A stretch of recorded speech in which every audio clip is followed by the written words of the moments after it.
Привет,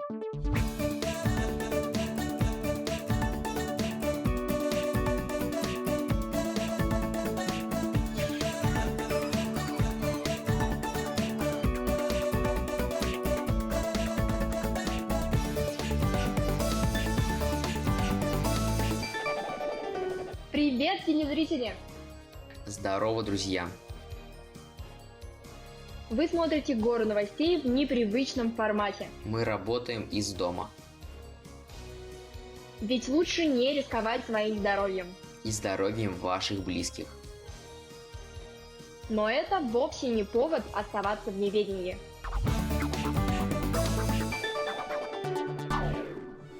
Сегодня в выпуске «Как правильно ухаживать за зубами», что хранит в себе фронтовой альбом и кто такая Мулан. Все это и намного больше в «Горе новостей», так что смотри и не переключайся.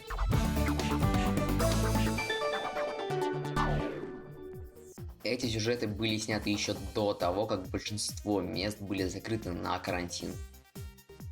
Надеюсь, их скоро откроют и все будет как и прежде. А на календаре тем временем уже 6 апреля. Сегодня Международный день спорта во благо мира и развития. Занимайтесь спортом, даже если вы сидите дома, ведь это полезно. А пока мы сидим дома, мы решили придумать классную рубрику «Кто чем занимается в режиме самоизоляции». И вот что из этого получилось.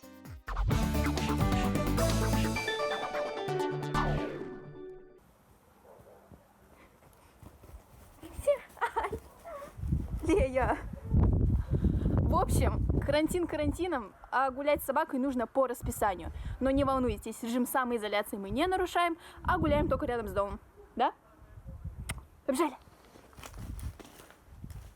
Вот таким образом у нас проходит дистанционное обучение, то есть в телефоне у меня видеомост с учителем, в компьютере таблицы, по которым мы постоянно работаем в классе, ну и так по мелочи, то есть тут любимый чаечек, тут пенал с тетрадкой, и вот таким вот образом у меня выглядит школьная форма, то есть это любимая толстовка, дурацкая прическа, и на самом деле такой режим обучения мне пока что нравится больше, чем сидение целыми днями в душном классе.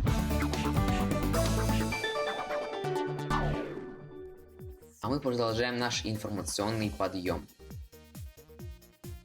Сейчас все каналы и все передачи говорят только о коронавирусе. Мы решили отличиться, поэтому в наших выпусках вы услышите о чем угодно, только не о пандемии. Например, с сегодняшнего дня все школы Башкирии начинают работать в системе дистанционного обучения. Интересно, мы вообще вернемся в школы? Я думаю, что да, но это будет только если ситуация еще не усугубится и не станет еще более хуже. Но ВПР мы, наверное, уже не успеем написать. Рано радуешься. На самом деле я тоже так думал, но Министерство образования сказало, что ВПР все-таки нам придется писать. Эх, готовиться что ли надо будет? Я шучу. Дома я времени зря не теряю. Я, кстати, тоже. Вот я, например, недавно открыл для себя такое явление, как онлайн-кинотеатры. Оказывается, там очень много всяких разных фильмов и сериалов.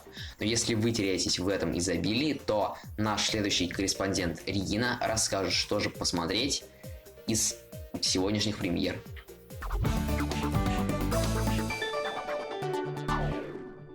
Что такое настоящая храбрость и целеустремленность? На киноэкраны выходит фильм о бесстрашной молодой девушке. Подданные императора! К нам вторглись кочевники с севера! Их вожак именует себя Бори-хан. И ему служит колдунья. Пощады не давай. По указу его императорского величества, каждое семейство должно послать в войска по одному мужчине! У тебя нет сына? Мне дарованы 2 дочери. Я пойду сам.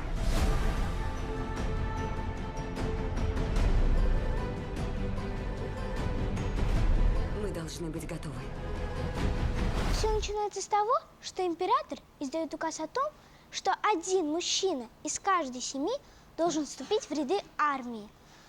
Мулан занимает место своего больного отца, еще не зная, что ей предстоит прославиться как одному из величайших воинов в истории Китая. Закрыть ворота! Твое мужество неоспоримо. Но что-то сдерживает тебя. Когда станет известно, кто ты, участь твоя будет печальной. Мулан энергичная и решительная девушка, но ей приходится выдавать себя за мужчину, чтобы вступить в ряды армии, противостоящей северным захватчикам, надвигающимся на Китай. Интересно? Тогда бегом в кино. Губайдуллина Регина, Адель Сунаргулова, специально для «Горы новостей».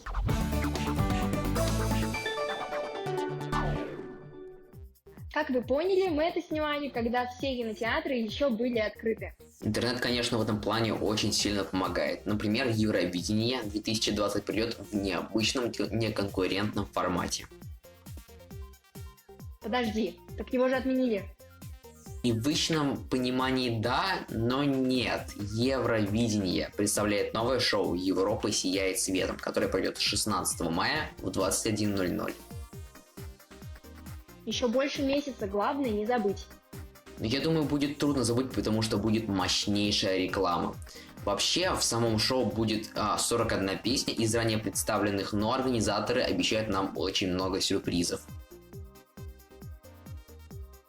Напоминаю, что Россию в этом году должны были представить группа Little Big со своей песней «Уна». Их клип набрал очень много количества лайков, а также стал самым популярным на странице Евровидения на Ютубе. Как говорят сами организаторы, Евровидение в их новом шоу объединит прошлых, более именитых артистов, но и нынешних, которые должны были участвовать в финале в этом году. И раз уж мы заговорили о новых форматах, то следующий сюжет будет как раз в тему.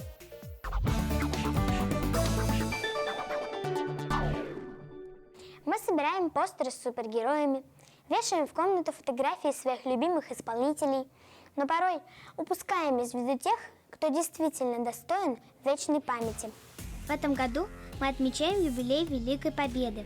В стране запустили масштабный фотопроект, направленный на сохранение исторической памяти о Великой Отечественной войне и ее участниках.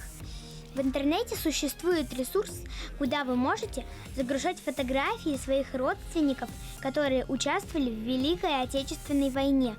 Мне кажется, что проект «Фронтовой альбом» хорош тем, что он делается для того, чтобы вспомнить, что было в те времена и для чего он нужен. Это для того, чтобы понять, что люди участвовали в войне и то, что они дали нам дальше будущее и дали нам жизнь в нормальном и хорошем мире. Я тоже планирую поучаствовать в этом конкурсе и хочу рассказать о своем прадедушке, который служил на войне, который прослужил там и не вернулся с нее. Благодаря настраиваемой сортировке фронтовой альбом позволит адаптировать ленту фотографий под свои предпочтения. При первом посещении сайта наряду с последними добавленными фото можно увидеть в галерее фотографии, географическая метка которых близка к вашему местоположению.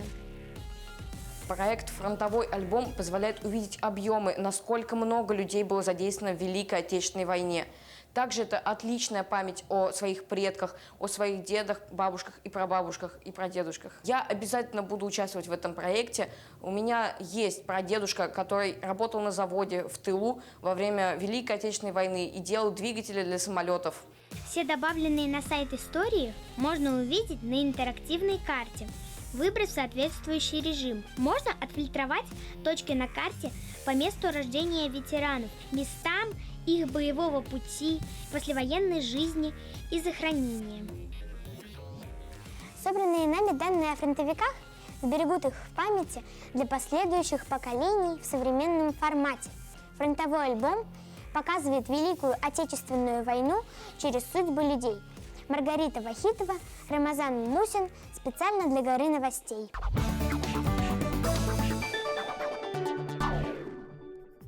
В этом конкурсе вы можете принять участие, не выходя из дома. Теперь это просто огромный плюс. Да сейчас очень многое можно сделать, не выходя из дома. Вот, например, я посетил достаточно много интересных музеев из-за границы, так сказать. Причем совершенно бесплатно, правда, виртуально. И раз уж мы заговорили о музеях, то у меня есть новость о Национальном музее Республики Башкортостан. Он оказался в рейтинге лучших музеев о истории и культуре России для онлайн-выставок, а также экскурсий и онлайн-туров. Наш музей занял 2-е место в топ-10. Да, помню время, когда я там ходил и смотрел на это все своими глазами, а не виртуально. Хорошее было время. Уверена, что эти времена скоро вернутся. Как и те времена, когда надо будет пойти в школу. Не думал, что могу так подумать, но я соскучился по школе. И что это случилось? Еще нет, но я на пороге к этому. Держись, дистанционное обучение продлится в Башкортостане как минимум 2 недели. А потом мы вернемся в школу, и я буду вспоминать время, когда я сидел дома и ничего не делал. Класс. А давайте сейчас посмотрим сюжет из Сибая, который нам отправили, когда еще не ужесточились правила. Если честно, выглядит довольно непривычно.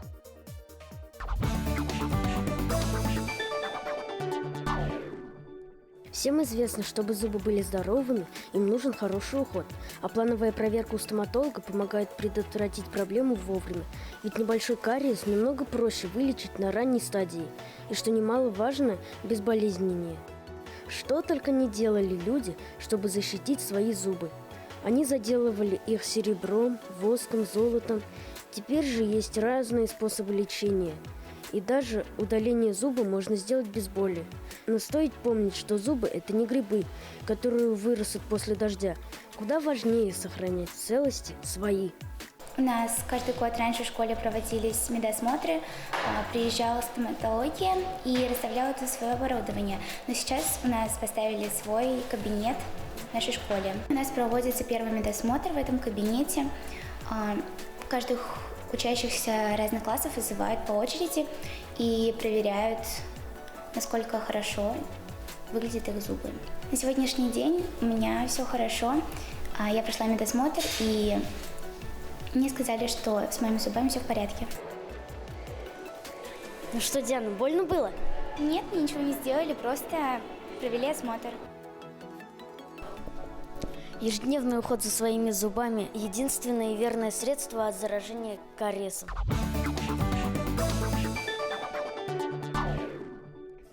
Эх, скорее бы все вернулось на круги своя. Новостей все меньше, но мы попытались сделать этот выпуск максимально интересным и сочным. С событиями тебя знакомили мы, Руслан Николаев и Карина Однобаева, вот она здесь слева. Включай нас каждый день, будь на вершине событий и оставайся дома. Пока-пока-пока!